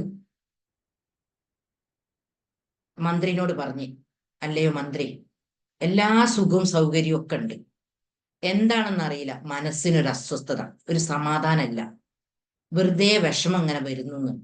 അപ്പൊ മന്ത്രി പറഞ്ഞു, നാളെ ഞാൻ ഇതിനുള്ള കാരണം നിങ്ങൾക്ക് മനസ്സിലാക്കി തരാമെന്ന് പറഞ്ഞു. അങ്ങനെ പിറ്റേന്ന് രാജാവിനോട് ഒരു കീസിൽ 99 നാണയം എടുത്തിട്ട് പോരാൻ പറഞ്ഞു. അങ്ങനെ രാജാവും മന്ത്രിയും പോയി ഒരു ദരിദ്രനായിട്ടുള്ള ഒരു യുവാവിന്റെ വീടിന് മുട്ടി. അയാൾ തുറന്ന് ഈ കീസ് കൊടുത്തു. 100 നാണയങ്ങളുണ്ട് എന്ന് പറഞ്ഞു. അങ്ങനെ ഇവർ രണ്ടാളും മാറി നിന്ന്. അങ്ങനെ ഇദ്ദേഹം ഇതെടുത്ത് എണ്ണി നോക്കി. അപ്പൊ 99 നാണയങ്ങളാണുള്ളത്. അങ്ങനെ ഇദ്ദേഹം വീണ്ടും വീണ്ടും വീണ്ടും എണ്ണുകയാണ്. ഒരൊറ്റ നാണയമാണ് ഇല്ലാതായത്. ആ നാണയമാണ് ഇദ്ദേഹം തിരയുന്നത്. അപ്പോ മന്ത്രി രാജാവിനോട് പറഞ്ഞു, ഇത് തന്നെയാണ് നിങ്ങളെയും എന്റെയൊക്കെ അവസ്ഥ. ഉള്ളതിൽ നമ്മൾ സംതൃപ്തി കാണാൻ ശ്രമിക്കുന്നില്ല, ഇല്ലാത്തതാണ് നമ്മൾ ചിന്തിക്കുന്നത്. അപ്പൊ നമുക്ക് ഒരിക്കലും സമാധാനം ഉണ്ടാവില്ല. അപ്പോ നമ്മൾക്ക് എന്തുണ്ട്, ആ ഉള്ളതിൽ നമ്മൾ സന്തോഷത്തോടു കൂടി നന്ദി പറയാൻ ശ്രമിക്കുമ്പോൾ നമുക്ക് അനുഗ്രഹങ്ങൾ വരും, നമ്മുടെ പ്രശ്നങ്ങൾ സോൾവ് ആക്കപ്പെടും. ഇതൊന്നും നമുക്കറിയൂല. നമുക്ക് അറിയുന്നത് ആകെ നമ്മുടെ പ്രശ്നങ്ങളിൽ നിൽക്കണം. എന്താണോ നമ്മുടെ ഇഷ്യൂ, അത് മനസ്സിലിട്ട് കൊണ്ട് നടന്ന് ഒരുപാട് രോഗങ്ങളാക്കി കുറെ മരുന്ന് കുടിച്ച് പിന്നെ ഇങ്ങനെ അസാവധാനം രോഗിയാവുന്ന ഒരവസ്ഥയിലേക്ക് കാര്യങ്ങൾ നീക്കുക. അപ്പോൾ ഇത്തരം ട്രീറ്റ്മെന്റും നമ്മുടെ ഇത്തരം ഒരുപാട് വ്യക്തികളിൽ ഈ സംഭവങ്ങളിലൂടെ, ഇമോഷൻ ഫ്രീഡം ടെക്നിക്കിലൂടെ, അല്ലെങ്കിൽ ഡെയിലി മെഡിറ്റേഷൻ കൊടുക്കുന്നതിലൂടെ, തെറാപ്പിയിലൂടെയൊക്കെ മാറ്റങ്ങൾ വന്നിട്ടുണ്ട്, നല്ല മാറ്റം വന്നിട്ടുണ്ട്. 1 വർഷം മുന്നേ ഇതുപോലെ എൻ്റെ ഒരു ഫ്രണ്ടിനെ കണ്ട സമയത്ത് ഒരു പ്രോഗ്രാം എന്നാണ് കണ്ടത്. വളരെ ദയനീയമായൊരു അവസ്ഥയിലായിരുന്നു ബോഡി ഉണ്ടായിരുന്നത്. അപ്പൊ ആ വ്യക്തിനോട് ഒരു സൂചന കൊടുത്തു, ഈ എന്റെ ബോഡി ശ്രദ്ധിക്കണം കേട്ടോ, വല്ലാത്തൊരവസ്ഥയിലാണ് ഉള്ളത്. അന്ന് തന്നെ മുഴുവൻ കാര്യങ്ങളും എനിക്ക് വിട്ടു തന്നു. അസുഖത്തിന്റെ ഒരു ലിസ്റ്റാണ് അന്ന് പറഞ്ഞത്. ആ സമയം തന്നെ കോണ്ടാക്ട് ചെയ്തു, ഇത്തരം സംഗതികളൊക്കെ പറഞ്ഞു കൊടുത്തു. ഇപ്പോഴും ആ വ്യക്തി ഇത്തരം കാര്യങ്ങൾ ഫോളോ ചെയ്തുകൊണ്ട് പോകുന്നുണ്ട്. ഒരുപാട് അസുഖത്തിൽ നിന്ന് മോചനം നേടി. ഒരുപാട് മരുന്ന് കുടിച്ച് എത്രയോ ഡോക്ടർമാരെ കാണിച്ച് തകർന്നു നിൽക്കുന്ന ഒരു സമയത്താണ് ഞാൻ കാണുന്നതും ഇങ്ങനെ കാര്യങ്ങളൊക്കെ പറഞ്ഞത്. അപ്പോൾ നമുക്ക് ഇത്തരം തിരിച്ചറിവുകളാണ്, നമ്മുടെ ആരോഗ്യമാണ് ഏറ്റവും വലുത്, നമ്മുടെ സന്തോഷമാണ് ഏറ്റവും വലുത് എന്ന് നമ്മൾ ആദ്യം മനസ്സിലാക്കണം. എത്ര പണം ഉണ്ടായിട്ടും കാര്യമില്ല, ആരോഗ്യം നമുക്ക് നല്ല രൂപത്തിലല്ലെങ്കിൽ നമുക്ക് സന്തോഷമുള്ള ഒരു ലൈഫിനെ ഉണ്ടാക്കിയെടുക്കാൻ കഴിയൂല. ഉള്ള പണത്തെ ആസ്വദിക്കാൻ കഴിയണമെങ്കിൽ നമുക്ക് ആരോഗ്യം വേണം. എല്ലാം നമുക്ക് എല്ലാ ഭക്ഷണവും നമുക്ക് കഴിക്കാൻ കഴിയണമെങ്കിൽ നമ്മൾ നല്ലൊരു മാനസികാവസ്ഥയിലാവണം. അല്ലെങ്കിൽ നമ്മുടെ ലൈഫിന് നമുക്കൊരു അർത്ഥം ഉണ്ടാവൂല. നമ്മൾ ഇങ്ങനെ വിഷമിച്ചുള്ള ഓരോരോ രോഗങ്ങളിലൂടെ കടന്നു പോകുന്ന ഒരു അവസ്ഥയാണ് ഉണ്ടാവല്. അതിനാൽ എൻ്റെ ഈ വോയിസ് കേൾക്കുന്ന എല്ലാവരും ഉള്ളിലേക്കൊരു ചിന്ത കൊടുക്കുക. എന്തെങ്കിലും ഹെൽത്ത് ഇഷ്യൂസിലൂടെ പോകുന്നുണ്ടെങ്കിൽ എന്തുകൊണ്ടാണ് എൻ്റെ ഈ പ്രശ്നം എന്ന് സ്വയം മനസ്സിലാക്കി നമ്മൾ അതിനനുസരിച്ചുള്ള മാർഗങ്ങളിലേക്ക് നീങ്ങുക. അപ്പോൾ തീർച്ചയായിട്ടും നമുക്ക് നല്ലൊരു മാറ്റം നമുക്കുണ്ടാവും. അപ്പൊ നിങ്ങൾക്ക് പല സംശയങ്ങളും ഉണ്ടാവും. മനസ്സിന് ഒരുപാട് പ്രശ്നങ്ങളുണ്ട്. ആ പ്രശ്നങ്ങളൊക്കെ എങ്ങനെ മാറലെന്നുണ്ട് അല്ലെ? മ്യൂട്ടാക്കിയത് കൊണ്ടല്ലേ നിങ്ങൾക്ക് ആർക്കും ചോദിക്കാൻ കഴിയാത്തത്? അൺമ്യൂട്ട് ആക്കണോ? കേൾക്കുന്നില്ലല്ലോ. അപ്പോ നമ്മൾ ജീവിക്കുന്ന ചുറ്റുപാടും സാഹചര്യവും എന്താണെങ്കിലും നമ്മുടെ ചുറ്റുപാട് നമുക്ക് ഒരിക്കലും ബന്ധങ്ങൾ നമുക്ക് ഒരിക്കലും മാറ്റാൻ കഴിയില്ല. നമുക്ക് വീട് മാറ്റാം, കാറ് മാറ്റാം, ഇങ്ങനത്തെയൊക്കെ മാറ്റങ്ങൾ നമുക്ക് വരുത്താൻ പറ്റും. എന്നാൽ നമുക്ക് ബന്ധങ്ങൾ, നമ്മളെ മക്കളെ നമുക്ക് മാറ്റാൻ കഴിയൂല, മാതാപിതാക്കളെ മാറ്റാൻ കഴിയില്ല, സഹോദരങ്ങളെ മാറ്റാൻ കഴിയൂല. ഇവരുടെയൊക്കെ ഇടയിൽ നിന്നുകൊണ്ട് തന്നെ നമ്മുടെ മെന്റൽ ഹെൽത്ത്, മനസ്സിന്റെ ആരോഗ്യം നമ്മൾ ശ്രദ്ധിക്കണം. അതിന് നമ്മളെ ഉള്ളിലേക്ക് നമ്മൾ എന്ത് കൊടുക്കണം, മറ്റുള്ളവർ എന്ത് പറഞ്ഞാലും അതൊക്കെ വിഷമമായിട്ട് ഉള്ളിലേക്ക് ഇട്ട് കൊടുക്കണം എന്നുള്ളതാണ് നമ്മൾ ആദ്യം തീരുമാനിക്കേണ്ടത്. പിന്നെ നല്ല നോളജ് നേടണം, അറിവ് നമ്മൾ നന്നായിട്ട് നേടണം. നമ്മൾ എന്തോ കല്യാണോ അല്ലെ എന്തേ ഫംഗ്ഷനോ കാര്യങ്ങളൊക്കെ ഉണ്ട്, ഡ്രസ്സ് എടുക്കുക, വീട് വൃത്തിയാക്കുക, ശരീരം വൃത്തിയാക്കുക, ഇതിനൊക്കെ നമുക്ക് ഭയങ്കര ശുഷ്കാന്തിയാണ്. എവിടെങ്കിലും ഒരു ചളിയോ എന്തെങ്കിലും ഉണ്ടെങ്കിൽ നമ്മൾ എന്ത് ചെയ്യും? വേഗം നന്നാവും. എന്നാൽ നമ്മളെ ഉള്ളിൽ എന്തെല്ലാം കേടുകൾ വന്നിട്ടുണ്ട്, എൻ്റെ ആ എനർജിക്ക് എന്തെല്ലാം കേടുകൾ പറ്റിയിട്ടുണ്ട് എന്നുള്ളത് നമ്മളൊരു അവലോകനം നടത്താറില്ല. അതിന് നമ്മൾ വിചാരിക്കുന്ന എന്താണ്? എൻ്റെ ഭർത്താവ് മോശമാണ്, ഭർത്താവിന്റെ വീട്ടുകാർ അതിനേക്കാളും മോശമാണ്, എൻ്റെ മക്കള് തീരെ പറഞ്ഞാൽ കേൾക്കൂല, അനുസരണല്ല. ഇങ്ങനെ 100 പരാതികളാണ് നമ്മളെ മനസ്സിൽ. പിന്നെ എങ്ങനെ നമുക്ക് സന്തോഷം സമാധാനം ഉണ്ടാക്കാൻ കഴിയല്? അതിനൊക്കെ ലോ ഓഫ് അട്രാക്ഷൻ എന്ന ഒരു സംഭവമുണ്ട്. നമ്മുടെ ചിന്തകൾ വലിയൊരു ഘടകമാണ് ഇതൊക്കെ നേടുന്നതിൽ. അപ്പൊ എന്നെ സംബന്ധിച്ചിടത്തോളം ഞാൻ എൻ്റെ മക്കളെ സംബന്ധിച്ച് നല്ല അഭിപ്രായമാണ് പറയല്. എനിക്കിഷ്ടമില്ലാത്ത പല സംഗതികളും അവരിൽ ഉണ്ടെങ്കിലും ഞാനത് മൈൻഡ് ചെയ്യാറില്ല. ഞാൻ നല്ലത് പറയുന്നതനുസരിച്ച് ഇഷ്ടമില്ലാത്ത ആ സംഗതികളൊക്കെ എനിക്ക് മാറിയിട്ട് അവർ നല്ല രൂപത്തിൽ തിരിച്ചു പെരുമാറുന്നതായിട്ടാണ് എനിക്ക് ഫീൽ ചെയ്യുന്നത്. നമ്മൾ സ്വാഭാവികമായിട്ട് എങ്ങനെ, എൻ്റെ കുട്ടി അങ്ങനെയാണ്, ഞാൻ പറഞ്ഞ ഒന്നും കേൾക്കൂല, ഒന്നും അനുസരണല്ല, അങ്ങനെയാണ് ഇങ്ങനെ, നമ്മൾ അത് മനസ്സിൽ വെക്കും ചെയ്യും, മറ്റുള്ളവരോട് പറയും ചെയ്യും. അപ്പോൾ അതിനനുസരിച്ചുള്ള അട്രാക്ഷൻ, ആ ചിന്തകൾ അനുസരിച്ച് കൊണ്ടുള്ള ലൈഫാണ് പിന്നെ നമുക്ക് ഉണ്ടാവല്. ഇപ്പം ഭാര്യയും ഭർത്താവും തമ്മിൽ ഇഷ്ടമില്ലാത്ത ഒരവസ്ഥയാണെങ്കിൽ, കച്ചറയിലാണെങ്കിൽ, നമ്മൾ ചിന്തിക്കും അദ്ദേഹം ശരിയാവൂല, അല്ലെ അദ്ദേഹം ചിന്തിക്കും അവള് ശരിയാവൂല. ഇതാണ് പിന്നെ നമ്മളെ ലൈഫിൽ വർക്ക് ചെയ്യുന്നത്. അദ്ദേഹം ശരിയാവും, അദ്ദേഹം നന്നാവും, എന്നുള്ള ഒരു കൺസെപ്റ്റ് നമ്മൾ വെക്കുന്നില്ല. നമ്മൾ ഈ നെഗറ്റീവ് മെന്റാലിറ്റിയാണ് നമ്മൾ കൊണ്ടുപോകുന്നത്, നമ്മൾ ചിന്തകൾ നീക്കുന്നത്. അപ്പോൾ നന്നാകുന്നതിന് പകരം കൂടുതൽ പ്രശ്നങ്ങളിലേക്കായി രണ്ടു ഭാഗത്തേക്കായിട്ടാണ് നീങ്ങും. കാന്തം ഇരുമ്പിനാകർഷിക്കും, ഭൂമി എല്ലാം ആകർഷിക്കും. അതുപോലെ നമ്മുടെ ചിന്തകൾ എന്താണോ നമ്മൾ കൊണ്ടു നടക്കുന്നത് അതിലേക്ക് അട്രാക്ട് ചെയ്യപ്പെടും. ഇപ്പൊ സാമ്പത്തികമായി പ്രയാസമുള്ള ഒരാളാണെങ്കിൽ, ഞാൻ നല്ല പണക്കാരനാണ്, ഇഷ്ടംപോലെ പണം എന്നിലേക്ക് വരുന്നു, എനിക്ക് ആരുടേതോ ഒന്നും വേണ്ട, എനിക്ക് വേണ്ടത് ഞാൻ അധ്വാനിച്ചുണ്ടാക്കും, ഞാൻ എന്നിട്ട് മറ്റുള്ളവരെ സന്തോഷിപ്പിക്കാൻ മറ്റുള്ളവർക്ക് ഞാൻ കൊടുക്കും, ഞാൻ ഒരാളുടേത് ഒന്നും വാങ്ങൂല എന്ന് നമ്മൾ തീരുമാനമെടുത്തിട്ടുണ്ടെങ്കിൽ നമുക്ക് അവിടെ മാർഗം തുറന്നു തരും. ആ അട്രാക്ഷൻ പ്രവർത്തിച്ചിട്ട്, ആ ചിന്തകളുടെ വൈബ്രേഷൻ കാരണമായിട്ട് നമ്മളെ നല്ലൊരു പണമുള്ള ഒരു അവസ്ഥയിലേക്കുള്ള പാത നമുക്ക് തുറന്നു തരും. അതിന് ആർക്കും അങ്ങനത്തെ ഒക്കെ അറിവുകൾ ഉള്ളത്? ചെറുപ്പം മുതൽക്കേ നമ്മളുടെ മൈൻഡ് സെറ്റ് ഉണ്ടാവും. രക്ഷിതാക്കൾ പറഞ്ഞു, നമ്മളിപ്പോ എന്തോ ഒരു കാര്യത്തിന് പൈസ ചോദിച്ചു, ടൂർ പോകാൻ പൈസ ചോദിച്ചു, അപ്പോ അവരുടെ കയ്യിൽ പൈസ ഇല്ലെങ്കിൽ അവര് പറയും, എനിക്ക് ടൂറാ, ഇവിടെ തിന്നാൻ തന്നെ തരാനില്ല. അപ്പൊ നമ്മുടെ മനസ്സിലേക്ക് ഒരു ഇമേജ് പോയി, പട്ടിണി എന്നല്ല, പൈസ ഇല്ല, പൈസ ഉണ്ടാക്കാൻ കഴിയുന്ന ഒരു സാധനമല്ല, പൈസ എല്ലാവർക്കും ഉണ്ടാവൂല, കുറച്ച് ആളുകൾക്ക് മാത്രമേ പണം ഉണ്ടാവുകയുള്ളൂ എന്നുള്ള ആ ഇമേജ് കുട്ടിക്കാലം മുതൽക്കേ നമ്മളെ മൈൻഡിൽ എന്തായി ഉണ്ടായി വന്നു. അപ്പൊ നമ്മുടെ ചിന്ത മുഴുവനും, ഞാനൊക്കെ ഇത്രയും വയസ്സിൽ ഇങ്ങനെയായിരുന്നു, ഞാനൊക്കെ വളരെ ദരിദ്രമായ ഒരു ഫാമിലിയിൽ ജനിച്ചു വളർന്ന ഒരു വ്യക്തിയാണ്. അതുകൊണ്ട് കൂടുതൽ ആഗ്രഹിക്കാൻ പോലുള്ള ഒരു തൻ്റെ ഇല്ലായിരുന്നു. എനിക്ക് ഞാൻ പറയുമ്പോൾ ചെറിയൊരു വീട്ടിലും കുറഞ്ഞ സ്ഥലത്തുമാണ് ഞാൻ താമസിക്കുന്നത്. ഈ അറിവുകൾ കിട്ടിയതിന് ശേഷമാണ് എൻ്റെ ലൈഫിൽ മാറ്റം വന്നത്. ഈ അറിവ് കിട്ടിയതിന് ശേഷം ഞാൻ അറിയാതെ പല രൂപത്തിലും എന്നിലേക്ക് പൈസ അട്രാക്ട് ചെയ്തുകൊണ്ടിരിക്കുന്നുണ്ട്. ഇപ്പം ഈ അറിവ് കിട്ടിയതിന് ശേഷം ഒരുപാട് ആഗ്രഹങ്ങളും സ്വപ്നങ്ങളും ഒക്കെ ഉണ്ട്. കാരണം നമ്മൾ ചിന്തിക്കുന്നത് എന്താണോ അതിലേക്ക് നമ്മൾ അട്രാക്ട് ചെയ്യപ്പെടും എന്നുള്ള ഒരു തിയറി സ്വന്തം ലൈഫ് എന്ന് മനസ്സിലാക്കി.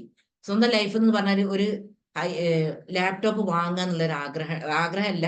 രണ്ടാമത്തെ മോൻ ഇങ്ങനെ പറയും, എനിക്ക് പഠിക്കാൻ ലാപ്ടോപ്പ് വേണം, ഒരു സംഭവം പഠിക്കുന്നുണ്ട്. അന്നപ്പോ കയ്യില് ചെലവിനുള്ള സംഗതികളല്ലാതെ ഒരു എക്സ്ട്രാ പൈസ തന്നെ അല്ല, കുറച്ചൊരു പൈസ ഒരാൾക്ക് വായ്പ കൊടുത്തതുണ്ടായിരുന്നു, ഒരു 15 രൂപ. ആ സമയത്താണ് ഞാൻ ഈ ലോ ഓഫ് അട്രാക്ഷൻ പഠിക്കുന്നത്. നമുക്ക് എന്താണോ ആഗ്രഹം അത് തീവ്രമായി നമ്മൾ ചിന്തകളിൽ അത് മാത്രം കൊണ്ടു നടന്ന് നമ്മൾ വിഷ്വലൈസ് ചെയ്ത് എഴുതി വെക്കുമ്പോൾ നമ്മളിലേക്ക് അത് അട്രാക്ട് ചെയ്യപ്പെടും എന്നുള്ള ഒരു ക്ലാസ്സിലൂടെ എനിക്ക് കിട്ടി. അപ്പൊ അത് ശരിയാണോ എന്ന് പരിശോധിക്കാൻ വേണ്ടിയിട്ട് ഞാൻ എന്ത് ചെയ്തു, ആ മോന് പറഞ്ഞതിന് ശേഷം ലാപ്ടോപ്പ് വാങ്ങണം, അതിനുള്ള പൈസ കിട്ടും. എന്നിട്ട് ഞാന് മാർച്ച് മാസത്തിലാണ് എഴുതിയത്. ഏപ്രിൽ 25-ാം തീയതി ഞാൻ കോഴിക്കോട് പോയി ഈ സാധനം വാങ്ങും,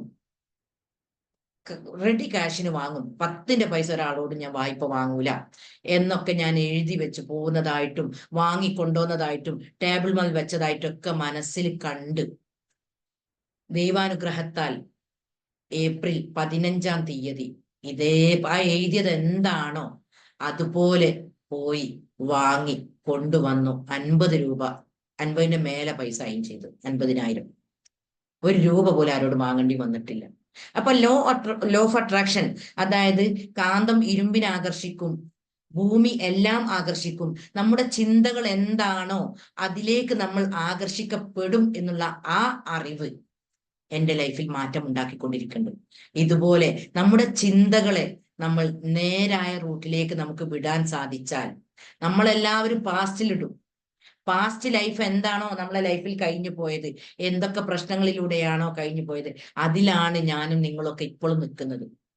അതുകൊണ്ടാണ് നമ്മളെ ലൈഫിൽ ഒരു മാറ്റമില്ലാത്തത്. ഇതുപോലെ മൈൻഡ് ക്ലീൻ ചെയ്യാനുള്ള ഒരു പരിപാടി നമുക്ക് അറിയില്ല. ഇപ്പൊ നമ്മൾ ഈ EFT എന്ന് പറഞ്ഞിട്ട്, ഇമോഷൻ ഫ്രീഡം ടെക്നിക് എന്ന് പറഞ്ഞിട്ട് ഒരു 10 ദിവസം കൊണ്ട് കഴിഞ്ഞിട്ടില്ലെങ്കിൽ ചിലപ്പോൾ 11-12 ദിവസം ആവലുണ്ട്, ക്ലാസ്സുകൾ കൊടുക്കുന്നുണ്ട്. അതിലൂടെ ഒരുപാട് ആളുകളുടെ ലൈഫിൽ മാറ്റം വന്നിട്ടുണ്ട്. വല്ലാത്തൊരു അറിവാണിത്, ഒരു തിരിച്ചറിവാണ് എന്നുള്ളത് ഒരുപാട് ആളുകൾ നമ്മളെ പറഞ്ഞിട്ട് രോഗങ്ങളിൽ നിന്ന് മോചനം നേടുന്നുണ്ട്, ആഗ്രഹങ്ങൾ നിറവേറ്റപ്പെടുന്നുണ്ട്. അപ്പൊ നമ്മുടെ ഉള്ളിൽ എനർജിയിൽ പിടിക്കപ്പെട്ടിട്ടുള്ള പല സംഗതികളും, പല ഇമോഷൻസും, പല വേദനിപ്പിച്ച അനുഭവങ്ങളും മനസ്സിൽ നിന്ന് പുറത്തേക്ക് പോകുമ്പോൾ നമ്മുടെ എനർജി പോസിറ്റീവ് ആയിക്കൊണ്ടിരിക്കും. ഈ വിഷമങ്ങളും ഈ പ്രശ്നങ്ങളും ഒക്കെ കൂടി നമ്മുടെ ആ എനർജിനെ നെഗറ്റീവിലേക്കാണ് പോകുന്നത്, ആക്കിക്കൊണ്ടിരിക്കുന്നത്. അപ്പൊ നെഗറ്റീവ് ചിന്തകളാണ് നമ്മളിലേക്ക് വന്നുകൊണ്ടിരിക്കല്. എത്രയോ ആളുകൾ പറയുന്ന ഒരു പരാതിയാണ് നെഗറ്റീവ് ചിന്തകൾ ഇങ്ങനെ വരുന്ന. അമ്പലത്തിലും പള്ളിയിലും നിസ്കാരവും പ്രാർത്ഥനകളും എല്ലാം ഉണ്ട്, പക്ഷെ എന്താണെന്നറിയില്ല, നെഗറ്റീവാണ് ഉള്ളിലേക്ക് വരല് എന്നുള്ളത് ഒരുപാട് ആളുകൾ പറയുന്നുണ്ട്. അതിന്റെയൊക്കെ കാരണങ്ങൾ ഇതാണ്. നല്ല അറിവ് കിട്ടിയിട്ടുണ്ടെങ്കിലും നമ്മുടെ പാസ്റ്റ് അനുഭവങ്ങൾ ചിലപ്പോ ആരെങ്കിലും പേടിപ്പിച്ചിട്ടുണ്ടാവും. പേടിപ്പിച്ച ആളെ ഒരു തമാശ രൂപത്തിലായിട്ട് കണ്ടിട്ടുണ്ടാവേ, പക്ഷെ നമ്മൾ പേടിച്ചിട്ടുണ്ടാവും. അല്ലെങ്കിൽ ആരെങ്കിലും കുട്ടിയായിരിക്കുന്നൊക്കെ സമയത്ത്, വീട്ടിൽ ഒറ്റയ്ക്കുള്ള സമയത്ത് ഏതെങ്കിലും പുരുഷന്മാര് കയറി വന്നതോ വേണ്ടാത്തതിന് ശ്രമിക്കുകയൊക്കെ ചെയ്തിട്ടുണ്ടാവും. എന്റെ ലൈഫിൽ എനിക്ക് അങ്ങനെ ഒരു അനുഭവം ഉണ്ടായിട്ടുണ്ട്. അതുകൊണ്ട് പുരുഷന്മാരെ കാണുമ്പോൾ പേടിയാണ്. ആ മെമ്മറി ആ മനസ്സിൽ നിന്ന് പോയില്ല. അപ്പൊ ഈ ഇമോഷൻസിലൂടെ പോക്കിയതിന് ശേഷമാണ് അത് മറന്നു പോയത്. കുട്ടികളായിരിക്കുമ്പോൾ അനുഭവങ്ങളാണ് അതൊക്കെ. ഇങ്ങനെ ഒരുപാട് പല അനുഭവങ്ങളും ഒരുപാട് വ്യക്തികളുടെ ജീവിതത്തിൽ ഉണ്ടാവും. പക്ഷെ ഇതൊന്നും നമ്മൾ ശ്രദ്ധിക്കാറില്ല. അസുഖങ്ങൾ വരുമ്പോൾ നമ്മൾ ആശുപത്രിയിലേക്ക് ഓടും, എന്നിട്ട് കിട്ടണ മരുന്ന് കുടിച്ച് വീണ്ടും വീണ്ടും അസുഖങ്ങളിലേക്ക് നമ്മൾ പോകും. നമ്മൾ പേരൻസ് ആശുപത്രിയുമായിട്ട് പോകുന്ന ഒരു സംഗതിയാണ് നമ്മുടെ മക്കൾ കാണുന്നതെങ്കിൽ നമ്മളെ മക്കള് മനസ്സിലേക്ക് നമ്മൾ കൊടുക്കുന്ന ഇമേജ് എന്താണ്? ആശുപത്രിയിൽ പോകണം, മരുന്ന് കുടിക്കണം, അസുഖങ്ങൾ ഉണ്ടാവും. അപ്പൊ ഈ തോട്ടാണ് ഈ കുട്ടി കൊടുക്കുന്നത് നമ്മൾ. കാരണം നമ്മൾ മാതൃകാ രൂപത്തിൽ ജീവിച്ച് കാണിച്ചു കൊടുക്കേണ്ട രക്ഷിതാക്കൾ കുട്ടികൾ എന്താണ് മാതൃക കാട്ടി കൊടുക്കുന്നത്? സ്വന്തം ഹെൽത്ത് തകർത്തുകൊണ്ട്. അപ്പൊ ആ കുട്ടീന്റെ ഉള്ളിലേക്ക് പോകുന്ന ഒരു ഇമേജ് ഉണ്ട്. ഇപ്പോഴത്തെ കുട്ടികൾ പ്രത്യേകിച്ചും ഫോണിനായിട്ട് പല ഇഷ്യൂസിലൂടെയാണ് ഇപ്പോഴത്തെ മക്കൾ പോകുന്നത്. കാരണം നെഗറ്റീവ് കൂടുതലുള്ള ഒരു സാമൂഹിക അന്തരീക്ഷത്തിലാണ് നമ്മളൊക്കെ വളരുന്നത്. സ്കൂളിൽ പോയാലും മക്കൾക്ക് ഒരു സമാധാനമല്ല, ഫ്രണ്ട്സുകളൊക്കെ കളിയാക്കുക, ഒറ്റപ്പെടുത്തുക, സൗന്ദര്യം ഇല്ലാത്തതിന്റെ പേരിലൊക്കെ ഇതാക്കുക, മുടി വളർത്തുന്നതിന്റെ ഭാഗമായിട്ട് രക്ഷിതാക്കളും ഫ്രണ്ട്സുകളും പലതും പറയാം. ഇങ്ങനെയൊക്കെ പല സംഗതികളും നമ്മുടെ ടീനേജ് മക്കളും അല്ലാത്തവരും അനുഭവിക്കുന്നുണ്ട്. അപ്പൊ അവരും ഇതേപോലെ വിഷമങ്ങളിലൂടെയാണ് കടന്നു പോകുന്നത് നമ്മൾ മനസ്സിലാക്കണം. അവർക്ക് സമാധാനം കൊടുക്കേണ്ടത് രക്ഷിതാക്കളും അധ്യാപകരുമായ നമ്മളാണ്. ഇത് മനസ്സിലാക്കാതെ നമ്മളും പെരുമാറും. അതിനാൽ നമുക്ക് ലഭിച്ച ഈ മഹത്തായ ജന്മം സന്തോഷത്തോടെയും സമാധാനത്തോടെയും നീക്കേണ്ട ബാധ്യത നമ്മളിലാണുള്ളത്. ഇതാരും നമുക്ക് പാക്കറ്റാക്കി കൊണ്ടുവന്ന് തരൂല, സന്തോഷ സമാധാനം ഒന്നും. വേറുള്ള നമ്മൾക്ക് എന്തെങ്കിലും പണത്തിന്റെ ആവശ്യം ഉണ്ടായിട്ടുണ്ടെങ്കിൽ ഒരുപാട് ആളുകൾ നമ്മളെ സഹായിക്കാനുണ്ടാവും. വേറെന്തെങ്കിലും പ്രശ്നങ്ങൾ വന്നിട്ടുണ്ടെങ്കിൽ പല സഹായത്തിനും നമുക്ക് എല്ലാവരും വരും. പക്ഷെ സന്തോഷം സമാധാനം ഉണ്ടാക്കാൻ ആരും നമ്മളെ കൂടെ ഉണ്ടാവില്ല. അത് നമ്മൾ നമ്മുടെ ഉള്ളിൽ ഉണ്ടാക്കണം.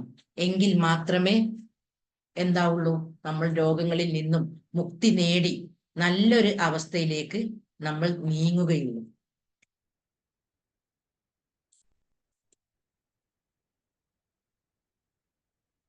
ഇനി ആർക്കെങ്കിലും എന്തെങ്കിലും പറയാനുണ്ടോ? സംശയം ഉണ്ടോ? ഓക്കെ,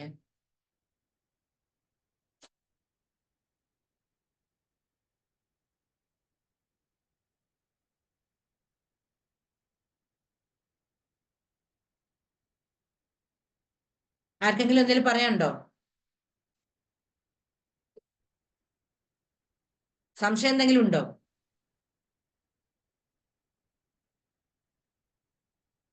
ഇല്ല മാം, സംശയങ്ങളൊന്നുമില്ല, എല്ലാം ക്ലിയർ ആണ്.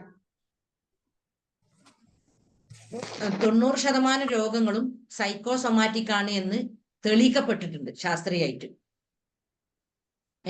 10% നമുക്ക് രോഗത്തിനുള്ള അവസരം ഉള്ളൂന്ന.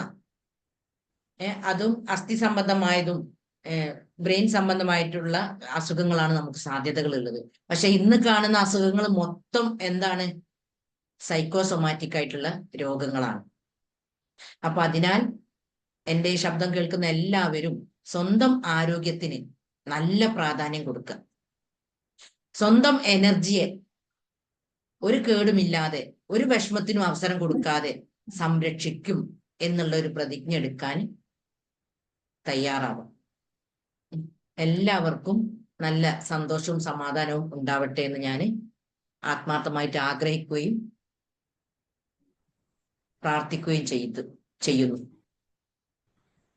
ഓക്കെ.